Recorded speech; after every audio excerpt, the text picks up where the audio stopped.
When it feels like shit, that means I'm being fertilized to help me grow. And just saying that to myself when I was in a lot of pain helped me to not go into that want to die place. You know, it helped me to lighten up a little bit. Because that's what we want to do, is not take life so seriously and so personally. We want to lighten up. We want to go from dark to light. We need to shine the light on these places in our past that are dark because we haven't known how to or wanted to look at them. We need to shine the light in there to take power away from what's in there. And we want to go from heavy to light. We want to stop taking this all so personally and so seriously and start lightening up and enjoying life more. You know? And so it started changing the quality of my life by starting to believe that life was about growth, a growth process, instead of believing it was a test I was going to fail for not being perfect. You know? And the key thing about that belief system for me, the real key thing is, if everything happens for a reason, that means I don't have the power to screw up the plan. How big a deal is that, huh?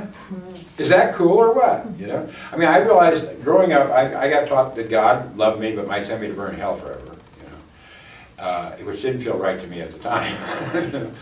But I also got taught that God was all-powerful, but was in this war with these ex-angels, you know? And from what the nuns and priests said, it sounded to me like if I thought about sex, it might tip the balance of power.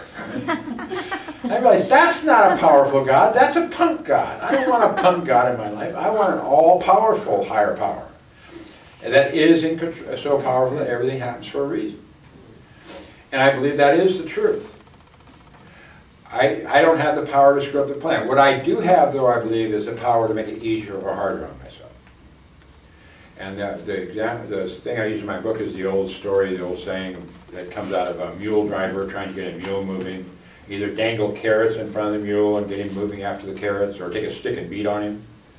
You know, it's really apt because mules are notoriously stubborn, as are human beings. You know, and the choice I have is, do I follow the carrots or do I wait for the stick?